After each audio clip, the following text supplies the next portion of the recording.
بسم اللہ الرحمن الرحیم، الصلاۃ والسلام علیک یا رسول اللہ وعلی آلک و صحابک یا حبیب اللہ، اللہم صلی علی محمد و آل محمد۔ نبی اکرم صلی اللہ علیہ وسلم نے مسجد نبوی میں صبح کی نماز پڑھائی۔ آپ کے چہرہ مبارک، پیشانی، ہاتھ، پاؤں، گھٹنے جو سجدے میں لگتے ہیں کیچڑ آلودہ ہو گئے، یعنی مسجد کی فرش کچی تھی اور چھت بھی کھجوروں کے پتوں کی بنی ہوئی تھی۔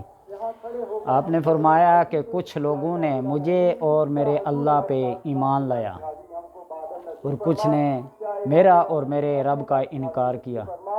تو صحابہ نے عرض کیا، یا رسول اللہ صلی اللہ علیہ وسلم، ایمان لانے والے اور کافر کون ہیں، کیسے؟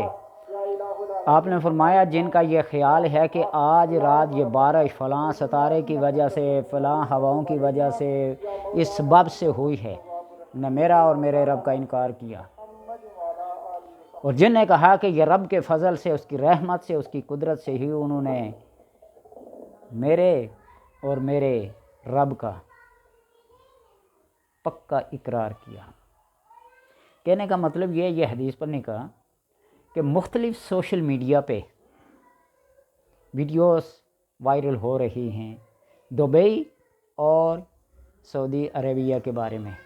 یہاں بارشوں نے ایک تباہی مچائی ہے، سیلاب نے۔ تو لوگوں نے یہ ویڈیوز بنائی کہ وہاں بت بنائے گئے، بارش ہوئی، تباہی مچی، اور سعودیہ میں شراب خانے کھولے گئے۔ بات اپنی جگہ بالکل اٹل حقیقت، صداقت ہے، اس میں کوئی شک نہیں کہ کسی اسلامی ملک میں جس کے ساتھ اسلام کا لفظ ہو تو وہاں 95 یا 100% مسلمانوں کی آبادی ہو، تو وہاں کسی بھی طور پر شراب خانے کھولنے، جوا خانے کھولنے، بت خانے بنانے جائز نہیں ہے۔ اسلام ایک غالب دین ہے، عند اللہ الاسلام، اس کے اوپر کوئی پابندی نہیں ہے۔ کوئی طنز کرے، تنقید کرے، کسی کے پاس دلیل ہو یا نہ ہو، لیکن نبی آخر الزمان صلی اللہ علیہ وسلم کی تعلیمات کے ہوتے ہوئے دوسرے مذاہب اور ادیان کی تبلیغ کی جائے تو یہ اسلامی ملک گوارا نہیں کرتا۔ حضرت عمر رضی اللہ تعالیٰ عنہ نے ایک گورنر کو لکھ بھیجا جس نے کسی عیسائی کو اپنا کیشیئر، آڈٹ آفیسر مقرر کر لیا۔ وہ حساب کتاب میں بڑا ماہر تھا عیسائی۔ تو حضرت عمر نے اس کو لکھا، جی آپ مسلمان مر گئے تھے۔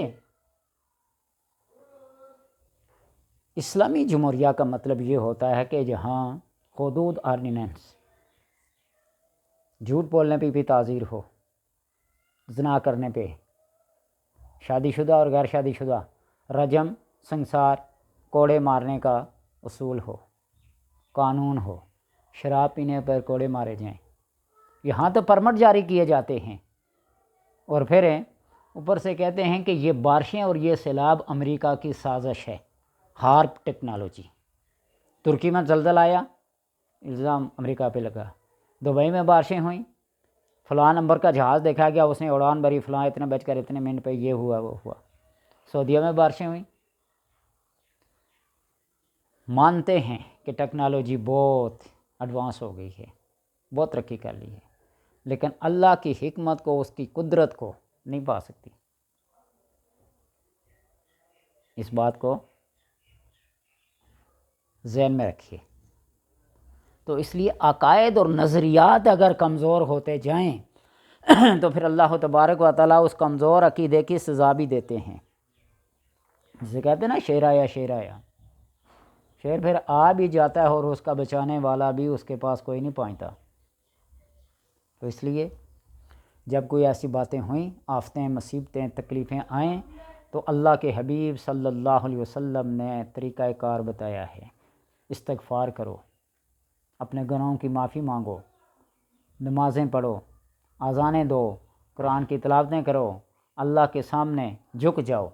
جب چاند گرہن یا سورج گرہن لگتا ہے کو کسوف اور خسوف کی نمازیں پڑھی جاتی ہیں۔ جب بارشیں نہیں ہوتی تو نماز استسقاء پڑھی جاتی ہے، صلاۃ الخوف پڑھی جاتی ہے کفار کے ساتھ مڈبر میں۔ تو اسی طرح جب کوئی مصیبت، کوئی تکلیف، کوئی پریشانی آئے، تازہ وضو کرو، اللہ کے حضور سر باسجود ہو جاؤ، اور اللہ تمہارے سجدے کو پھر رد نہیں کرے گا جب خضوع اور خشوع کے ساتھ، عاجزی اور انکساری کے ساتھ گڑ گڑاتے ہوئے اس کی بارگاہ میں جبین نیاز ٹیک دیں گے، اللہ تبارک و تعالی تمہاری نیاز مندی کو اپنی بے نیازی سے کیا کر دے گا؟ پورا کر دے گا، تمہاری ہر بات کو، ہر حاجت کو پورا کر لے گا۔ عبد الرزاق نے ابن عباس رضی اللہ تعالی عنہما کی روایت سے یہ بیان کیا ہے کہ نبی اکرم صلی اللہ علیہ وسلم فرمایا کہ جو شخص رب سے کچھ حاجت رکھتا ہو، کوئی امید رکھتا ہو، کوئی اسے کوئی پریشانی پیش آئی ہو، تو ایک علیحدگی تنہائی کے مکان میں باوضو ہو کر 4 رکعت نماز حاجت، شکرانہ، نوافل کی نیت سے پڑھے، اور پہلی رکعت میں سورہ فاتحہ کے بعد سورہ اخلاص 10 بار پڑھے، 10 بار۔ 4 رکعتیں کٹھی نیت کرنی ہے۔ پہلی رکعت میں سورہ فاتحہ کے بعد سورہ اخلاص 4 بار، 10 بار۔ اب بھولے سے نکل گیا 4 بار تو دکھنا نہ شروع کر دینا، آپ نے پہلے 4 بار کہا پھر 10 بار، 10 بار سورہ اخلاص۔ دوسری رکعت میں سورہ اخلاص سورہ فاتحہ کے بعد 20 بار۔ 2 رکعتیں مکمل ہو گئی۔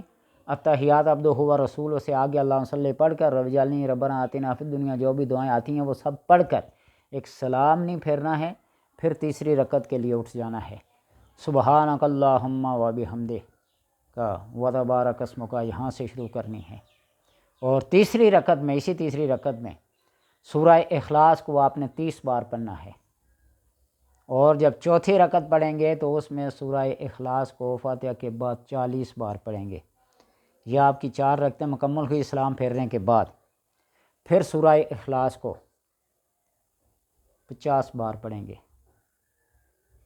اب ٹوٹل کریں گے سورہ اخلاص کتنی پڑھی ہیں؟ پہلی رکعت میں 10، دوسری میں 20، یہ ہو گئی 30، تیسری میں 30 ہو گئی 60، چوتھی میں ہو گئی 40، یہ 100 بار ہو گئی، اور سلام پھیرنے کے بعد 50 مرتبہ ہوگا، یعنی 150 بار آپ نے سورہ اخلاص کو پڑھنا ہے، اور سورہ اخلاص کو 50 بار پڑھنے کے بعد سبحان اللہ والحمد للہ ولا الہ الا اللہ واللہ اکبر ولا حول ولا قوۃ الا باللہ العلی العظیم، تیسرا کلمہ، کلمہ تمجید کو 70 بار پڑھنا ہے، اور یہ پڑھ کر اور جو رب سے حاجت مانگنی ہو، جو مشکل ٹالنی ہو، جو رب سے فریاد کرنی ہو، جو دین اور دنیا کی باتیں رب سے کرنی ہیں، مانگنی ہیں، مانگ لو، اللہ تبارک و تعالی اس کی توبہ اور استغفار کو قبول کر لے گا، اس کے گناہوں کو بخش دے گا، اس کی حاجات کو پورا کر دے گا۔ اور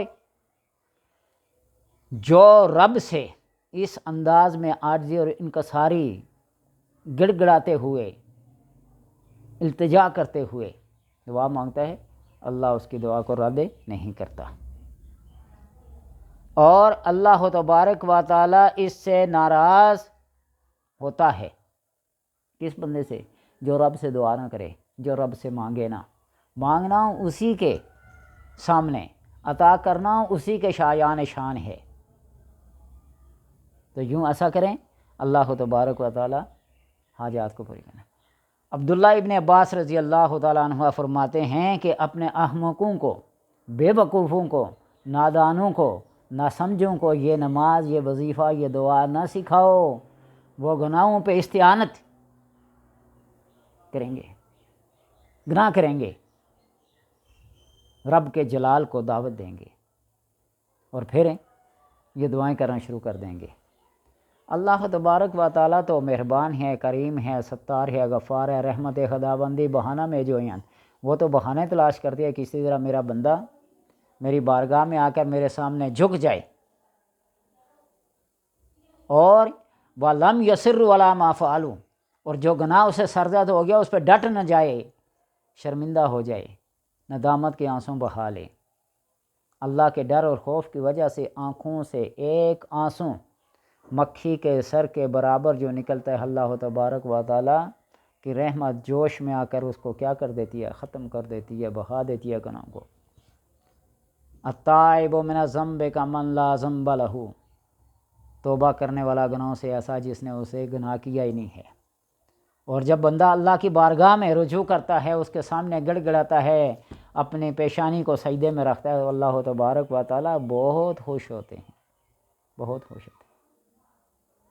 کہ مثال دی آپ صلی اللہ علیہ وسلم نے، جس طرح ایک بندہ سواری کا جانور لے کر نکلا، ساز و سامان سارا سواری پہ ہے، آنکھ لگے اسے، سواری گم، سامان گم، سب حیران و پریشان ہے، اچانک تلاش بسیار کے بعد دیکھتا ہے کہ وہ سواری سامان کے ساتھ وہیں کھڑی ہے۔